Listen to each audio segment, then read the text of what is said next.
Sou um homem que constrói não com aço e pedra, mas com dados, projeções e sistemas meticulosamente elaborados. Meu nome é Arthur e, aos 38 anos, passei a vida eliminando riscos, prevendo o mercado e garantindo que meu mundo funcione com a lógica fria e precisa de uma máquina bem lubrificada. Meu apartamento impecável em um prédio alto é um testemunho dessa filosofia.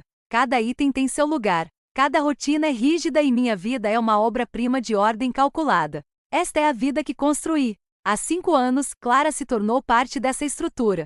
Ela tinha 29 anos na época, era uma coordenadora de marketing vibrante e eu vi nela um potencial para uma simetria perfeita. Ela pediu demissão do emprego 2 anos após o nosso casamento. Eu considerava isso um sinal do meu sucesso. Minha renda era mais do que suficiente para nos sustentar confortavelmente e permitia que ela se concentrasse em ser Clara. Ela administrava a casa de forma flexível, frequentava suas aulas de yoga, encontrava-se com amigos para almoçar e gastava meu dinheiro com um entusiasmo que antes eu achava encantador. Agora, parecia apenas uma transação. Eu trabalhava 70 horas por semana, chegava em casa e encontrava comida para a viagem que ela havia requintado, e dormia ao lado de uma esposa que ficava rolando o feed do celular até meia-noite. Não tínhamos filhos. Uma decisão mútua tomada no início, embora, ultimamente, um vazio em nossa casa me fizesse questionar se havia sido um erro. Não havia gritos, nenhum conflito óbvio, apenas uma erosão lenta e silenciosa da conexão que nenhum de nós tinha coragem de reconhecer. Ultimamente, porém, o silêncio havia sido substituído por um zumbido sutil de paranoia. Percebi as mudanças. Ela virava o celular sempre que eu entrava no cômodo, com o polegar pairando sobre a tela. Começou a usar um perfume novo, uma fragrância exótica que eu não reconhecia só para fazer compras. Ria de mensagens que não compartilharia, uma alegria secreta e particular que não tinha nada a ver comigo. A paranoia cresceu até se tornar algo vivo dentro de mim.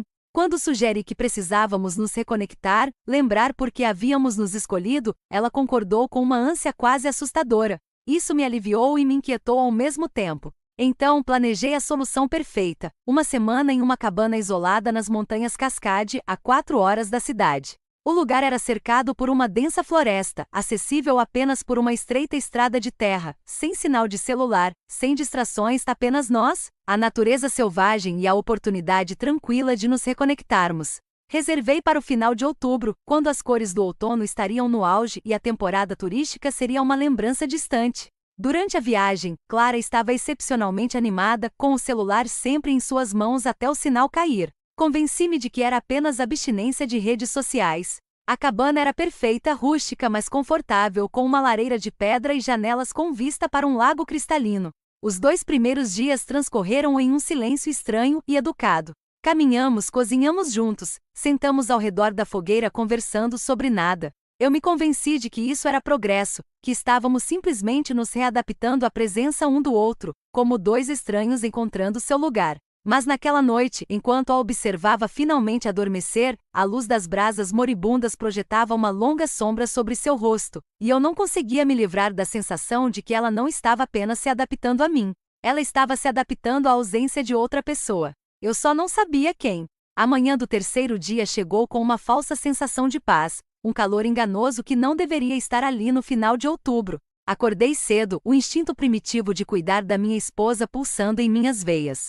Era uma ideia romântica tola, eu sei, mas eu estava desesperado para que algo parecesse real novamente. Verifiquei meu rifle de caça, carreguei minha mochila com suprimentos e voltei para o quarto. Clara ainda estava na cama, os lençóis puxados até o queixo, apesar da hora avançada. Estou com uma dor de cabeça terrível, ela sussurrou quando sugeri que se juntasse a mim, provavelmente por causa da mudança de altitude.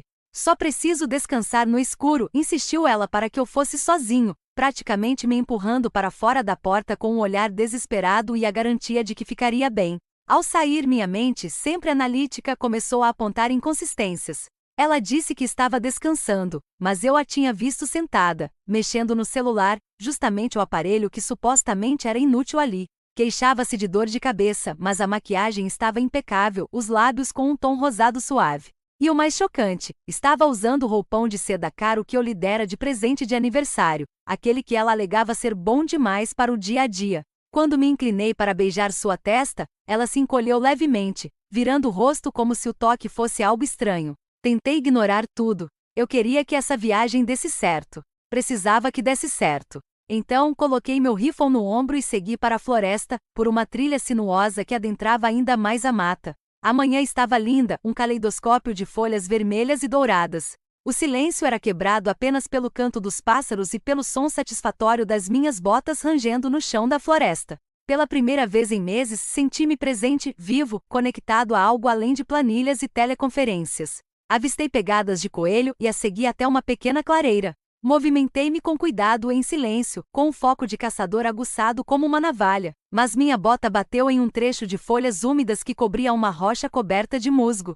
Meus pés escorregaram e caí com força, todo o meu peso recaindo sobre a perna esquerda em um ângulo antinatural. A dor foi imediata e lancinante, um fogo branco e intenso que subiu pela minha perna. Tentei me levantar, mas meu tornozelo cedeu, um estalo nauseante ecoando no silêncio repentino. Era uma torção grave, talvez uma fratura. Mal consegui apoiar o peso na perna. Fiquei sentado ali por um longo momento, amaldiçoando minha imprudência, calculando a distância impossível de volta à cabana. A caçada havia terminado. Usei um galho caído como muleta improvisada e comecei a jornada agonizante de volta.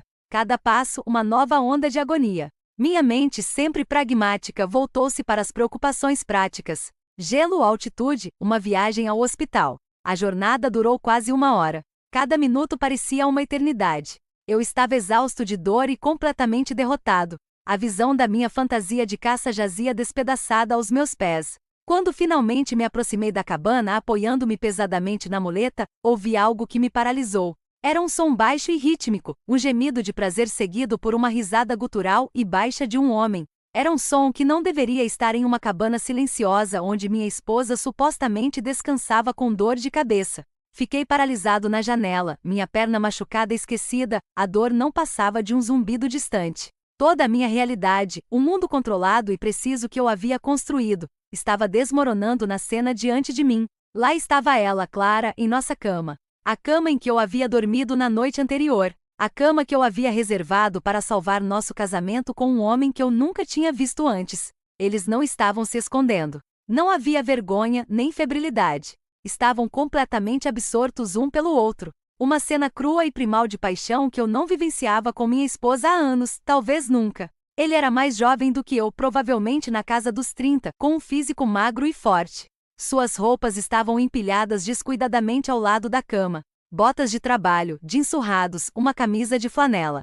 O roupão de seda de Clara, aquele que ela considerava bom demais para o dia a dia, estava jogado no chão como uma pele descartada. Seus dedos estavam emaranhados nos cabelos do estranho. Suas costas arqueadas, seu rosto uma máscara de puro prazer. Era um rosto que eu não conhecia, um rosto expressando uma intensidade que eu jamais conseguirá evocar em 5 anos de casamento. O choque durou talvez 5 segundos. Então veio a fúria. Pura, primal, absoluta. Não era a raiva contida de um homem de negócios cuja esposa havia cometido uma traição abstrata. Era mais antiga, mais fundamental. Uma violação tão completa que ultrapassou completamente o pensamento racional. Cada cálculo, cada plano, cada resquício de controle que eu já possuía ameaçava se despedaçar. Mas eu sou, acima de tudo, um homem de controle. E mesmo em meio à minha fúria, minha mente fria e precisa começou a funcionar. Não entrei furioso. Recuei em silêncio, mancando de volta para minha caminhonete. Meus pensamentos se moviam com uma eficiência mecânica que eu só havia reservado para negócios multimilionários. Peguei meu rifle de caça, verifiquei a munição e considerei minhas opções com o mesmo distanciamento clínico que aplicava a modelos financeiros. Eu poderia confrontá-los, exigir uma explicação, humilhá-la, expulsar o homem, pedir o divórcio e me satisfazer com a ruína legal e financeira que eu poderia arquitetar. Ou poderia resolver o problema completamente. O pensamento surgiu completo, sem preâmbulo. Era monstruoso, era irreversível. Mas naquele momento, com a imagem da traição de Clara gravada em meu cérebro, parecia inevitável, necessário. A única ação que correspondia à magnitude da violação. Este homem, este Mark, eu agora sabia seu nome pelos sussurros e suspiros que ouvirá da janela, havia invadido meu espaço. Ele havia corrompido minha esposa, destruído a ordem da minha vida. Clara havia quebrado o contrato fundamental do nosso casamento, me feito de bobo e ainda teve a audácia estonteante de trazer seu amante justamente para o lugar que eu havia escolhido para salvar nosso casamento em crise. O nível de desprezo calculado necessário para orquestrar tal engano era, na minha opinião, imperdoável. Pensei no local, quilômetros da civilização, sem sinal de celular, sem testemunhas. Meu ferimento, minha dor legítima, já me forneciam um álibi parcial. O isolamento que deveria curar nosso casamento agora oferecia algo completamente diferente. Oportunidade. Mancando, voltei para a cabana, rifle em punho. Decisão tomada. Minha perna latejava a cada passo, mas a dor parecia distante, insignificante. Minha respiração estava calma. Minhas mãos, que tremiam de raiva momentos antes, estavam perfeitamente serenas. É isso que me diferencia dos outros homens, pensei. A capacidade de agir com decisão quando é preciso eliminar variáveis que ameaçam a integridade do sistema. Cheguei à porta. Lá dentro, os gemidos e murmúrios rítmicos continuavam, Clara e seu amante completamente alheios ao fato de que o marido havia retornado mais cedo, que seu segredo fora descoberto e que tudo estava prestes a mudar. A porta se abriu com força suficiente para rachar contra a parede interna. O som de um ponto final no meu casamento. O grito de Clara morreu em sua garganta, um soluço sufocado ao me ver enquadrado na porta. Meu rosto, eu sabia, estava estranhamente calmo. O rifle apontava firmemente para a cama. O homem Mark recuou às pressas, enroscado nos lençóis, as mãos erguidas naquele gesto universal de rendição. Por favor, começou ele com a voz embargada. Por favor, cara, só me deixe explicar. Eu não queria explicações. Eu não queria, por favor, nem justificativas, nem a humanidade confusa das pessoas que acabavam de destruir meu mundo cuidadosamente organizado. Eu queria o problema resolvido, eliminado, removido da equação com a mesma fria eficiência que dedico a todos os outros aspectos da minha vida. O primeiro tiro atingiu Mark no peito, interrompendo-o no meio da frase. O som foi ensurdecedor no espaço fechado, seguido pelo grito animalesco e visceral de Clara. Ela tentava se levantar da cama, buscando algo. Roupas, um telefone, alguma rota de fuga imaginária quando meu segundo tiro a atingiu. O grito cessou. A cabana ficou em silêncio, exceto pelo zumbido nos meus ouvidos. Fiquei ali parado por um longo momento, o rifle ainda apontado, minha mente já vários passos à frente. A raiva havia se dissipado, deixando para trás algo mais frio e funcional. Eu acabará de cometer um ato irreversível, dar um passo que me separara para sempre da vida que eu conhecia. Não havia volta. Só havia o caminho a seguir, e seguir em frente exigia um planejamento meticuloso. Vasculhei a cabana metodicamente. Encontrei as chaves da caminhonete de Mark no bolso da calça jeans, junto com um celular mostrando uma dúzia de mensagens de texto trocadas com Clara, detalhando o encontro deles. Mal posso esperar para você chegar, querida, dizia uma. Ele é um velho tão chato, nunca vai saber, dizia outra. Evidências. Fotografei as mensagens no meu próprio celular antes de guardar o aparelho dele. Encontrei o celular da Clara escondido na necessaire dela, desbloqueado, revelando meses de mensagens, planejamento, intrigas, fotos explícitas e referências sarcásticas ao marido chato dela e a viagenzinha inútil para a cabana. Mais evidências, mais justificativas, embora eu já não precisasse delas. A decisão estava tomada e executada. Os corpos tinham que desaparecer. Eu havia estudado os mapas obsessivamente antes de reservar a cabana, anotando cada trilha, estrada e fonte de água. 5 quilômetros a oeste, acessível por uma antiga estrada madeireira. Havia um lago profundo que os moradores locais chamavam de Lagoa do Homem Afogado, em homenagem aos 2 excursionistas que desapareceram ali décadas atrás. Era cercado por uma floresta densa, raramente visitada. O fundo estava obscurecido por décadas de lodo e detritos. Trabalhando com uma eficiência sombria, enrolei os corpos nos lençóis da cabana e os arrastei um de cada vez até a caminhonete do Mark, estacionada atrás da cabana. Clara devia ter contado a ele onde escondê-la. Minha perna machucada gritava em protesto, mas a adrenalina me deu uma resposta momentânea. Coloquei os 2 corpos na carroceria da caminhonete e os cobri com uma lona que encontrei no carro dele. A viagem até o lago foi lenta e angustiante. Cada solavanco na estrada de terra parecia uma descoberta em potencial, embora eu soubesse racionalmente que estávamos a quilômetros de qualquer outro ser humano. No lago, dirigi a caminhonete até a margem, coloquei em ponto morto e soltei o freio de mão. A caminhonete avançou lentamente a princípio, depois mais rápido, mergulhando na água escura. Observei enquanto afundava, bolhas subindo, até desaparecer completamente sob a superfície. A caminhada de volta para a cabana, mancando por causa da perna machucada, levou mais de 1 hora. A floresta, antes um lugar de serenidade, agora era cúmplice silenciosa do meu crime. Parei na porta da cabana, a cena do crime diante de mim.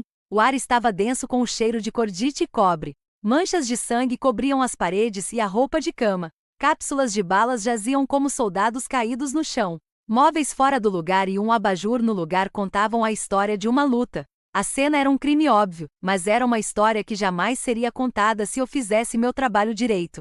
Minha mente, sempre analítica, começou a avaliar a tarefa. Era apenas um problema a ser resolvido, uma variável a ser eliminada da minha vida perfeitamente organizada. Comecei documentando tudo, não para preservar evidências, mas para garantir que nada passasse despercebido na limpeza. Usei meu celular para fotografar tudo de vários ângulos. Depois, tirei toda a roupa de cama, juntando cada pedaço de tecido que pudesse conter sangue ou DNA. Lençóis, fronhas, cobertores, até mesmo a capa do colchão. Tudo foi para sacos de lixo resistentes que encontrei embaixo da pia da cozinha. O próprio colchão apresentava manchas de sangue. Virei-o. Então, com grande esforço, arrastei-o para fora até a fogueira junto com todos os tecidos. Mergulhei tudo em fluido de isqueiro e atei fogo, observando as chamas consumirem as evidências, transformando as lembranças da traição em cinzas.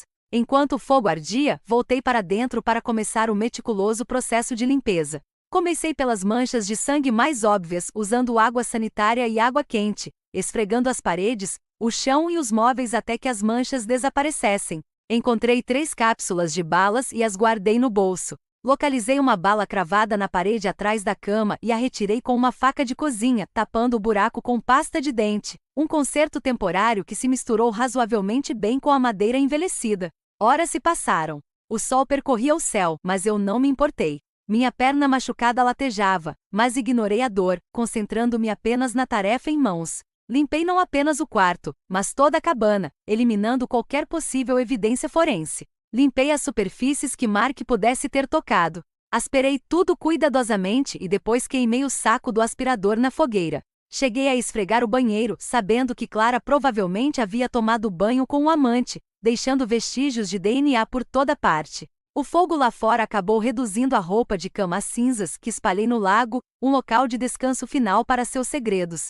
Limpei a própria fogueira e, em seguida, acendi uma nova fogueira inocente com lenha fresca, deixando-a queimar naturalmente para criar a aparência de atividades normais de férias. Quando o sol começou a se pôr, a cabana estava mais limpa do que quando chegamos. Fiquei no meio da sala principal, revisando mentalmente meu trabalho. Que evidências restavam?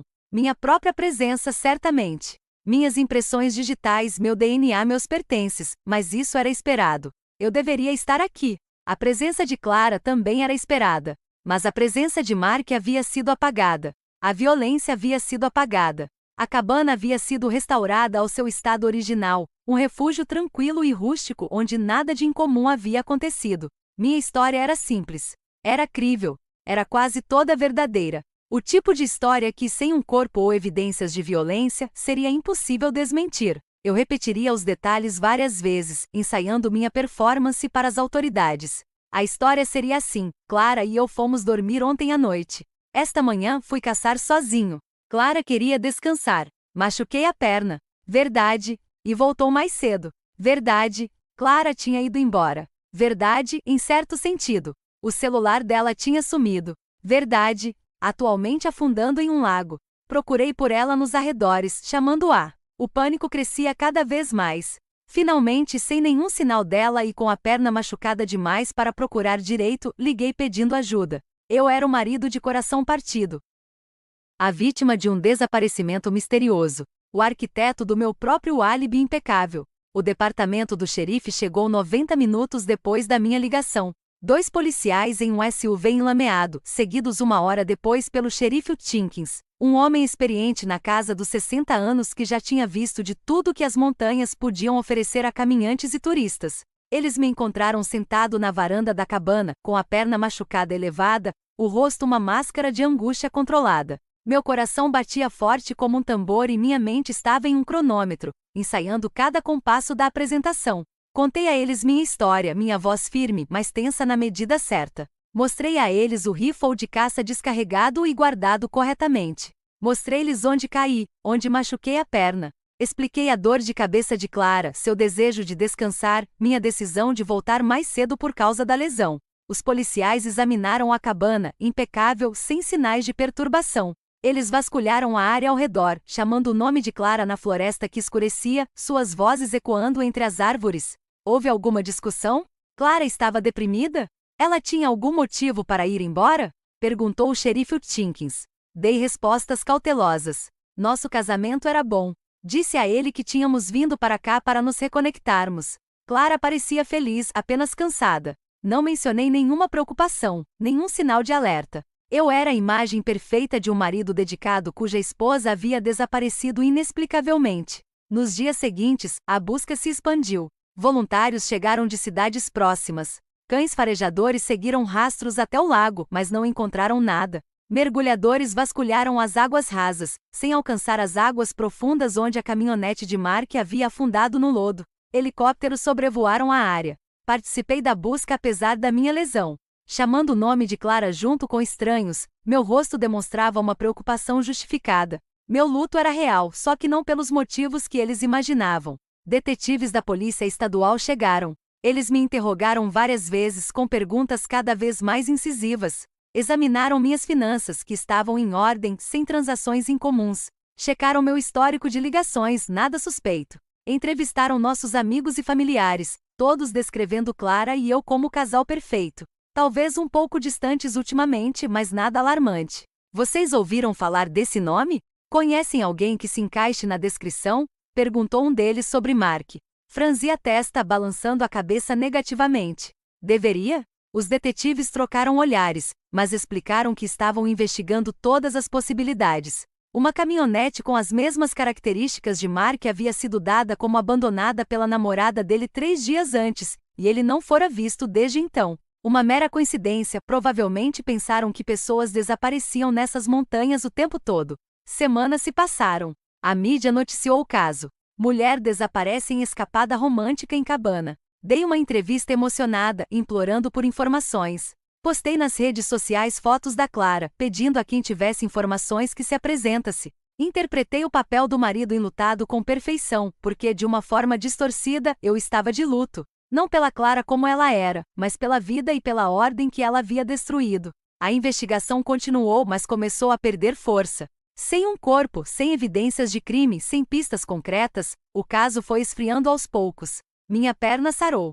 Voltei ao trabalho, onde meus colegas me ofereceram palavras de consolo e uma distância cuidadosa e respeitosa. Eu era um homem que havia sofrido uma grande tragédia, e o mundo me deu espaço para me curar. Mas eu não estava me curando. Eu estava planejando. Eu estava esperando. A primeira fase estava completa. Agora o jogo de verdade podia começar. Os detetives Brad e Cole estavam sentados na minha sala de estar, o mesmo espaço imaculado e organizado que Clara um dia ocupará. O ar estava pesado com o cheiro do perfume deles e com a exaustão de um homem que perseguira um fantasma por 6 meses. Brad falou a maior parte do tempo. Esgotamos todas as pistas, disse ele com a voz monótona. Revistamos milhares de hectares. Entrevistamos todos que conheciam Clara e não encontramos nada que explicasse seu desaparecimento. Mencionaram Mark novamente, seu nome um fantasma no meu apartamento silencioso. Sua caminhonete nunca foi encontrada, disse Brad, observando-me atentamente procurando por algum indício, qualquer lampejo de reconhecimento. Seu desaparecimento, na mesma época que o de Clara, permanece inexplicável. Encarei seu olhar fixamente, minha expressão uma máscara cuidadosamente construída de confusão educada. Que estranho, eu disse, com a voz controlada. Você acha que os 2 casos estão ligados? Brad não respondeu diretamente. Em vez disso, enumerou o que sabiam.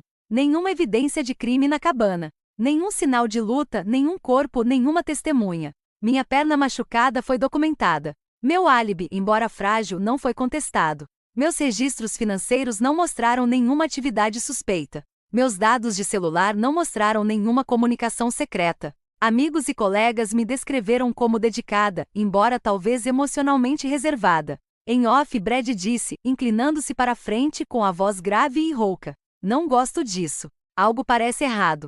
Mas sentimentos não se sustentam em um tribunal, e não temos nada que se aproxime de causa provável, acrescentou Cole em voz baixa. O promotor não vai mexer nisso sem um corpo ou provas concretas que liguem você ao desaparecimento da Sra. Cain. A partir de hoje, este se torna um caso arquivado. Assenti lentamente, deixando uma onda de alívio percorrer meu rosto.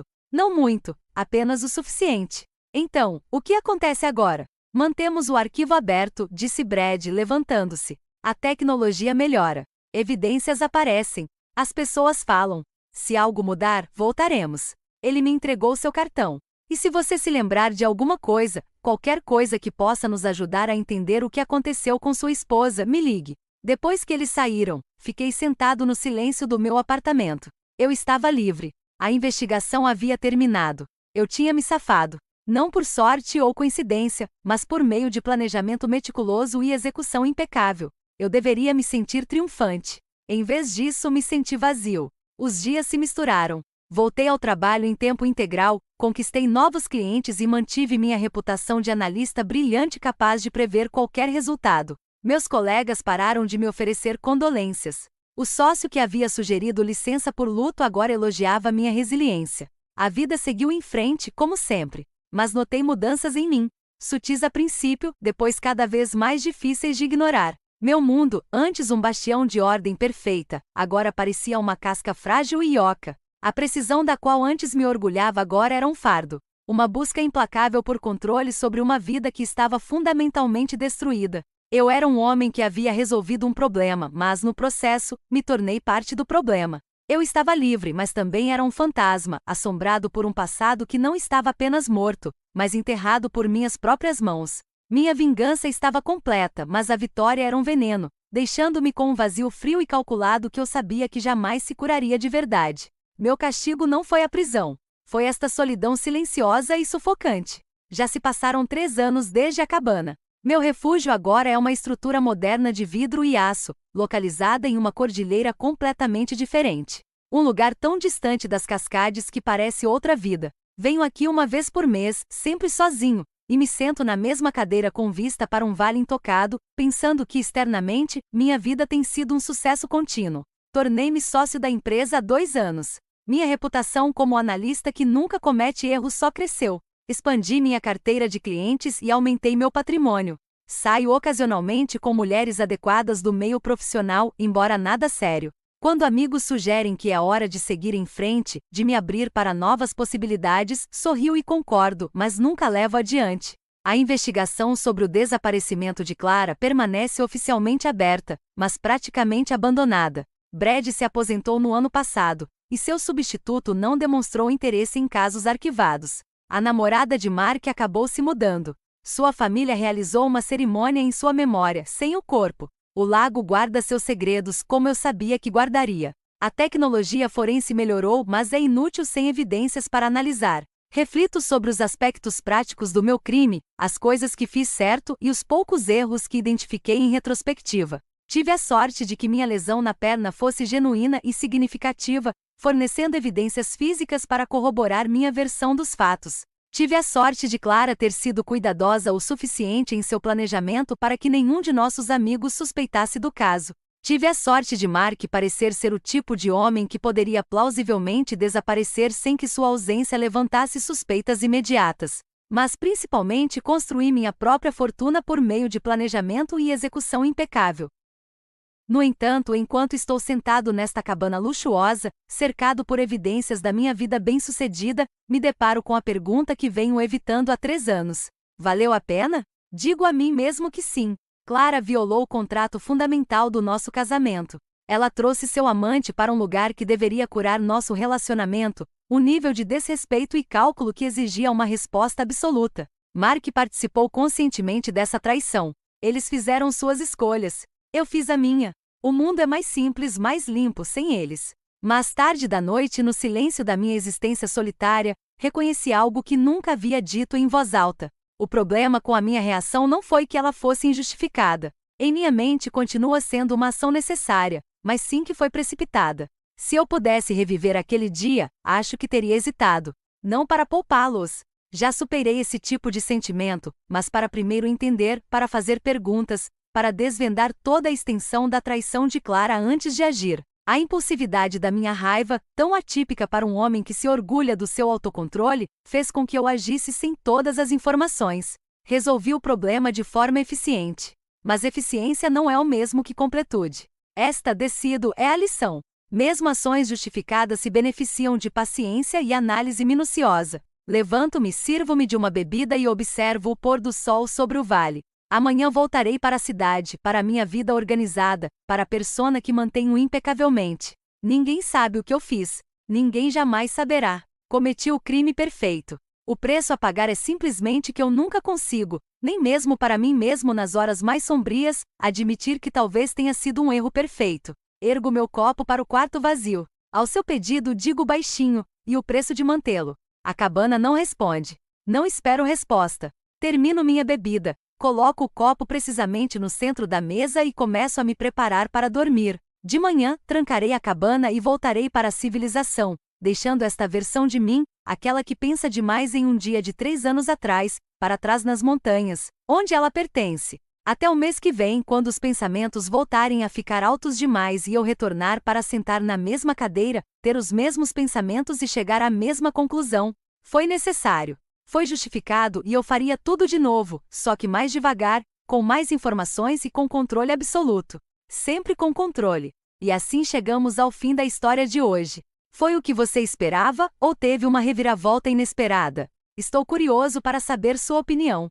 Compartilhe nos comentários abaixo e vamos conversar. Se você gostou desta história, não se esqueça de clicar no botão gostei. E se você é novo por aqui ou ainda não se inscreveu, agora é a hora perfeita para se juntar à nossa comunidade. Eu trago histórias novas e envolventes todos os dias. Então, clique no botão inscrever-se e ative as notificações para não perder nada. Obrigado por assistir e até a próxima!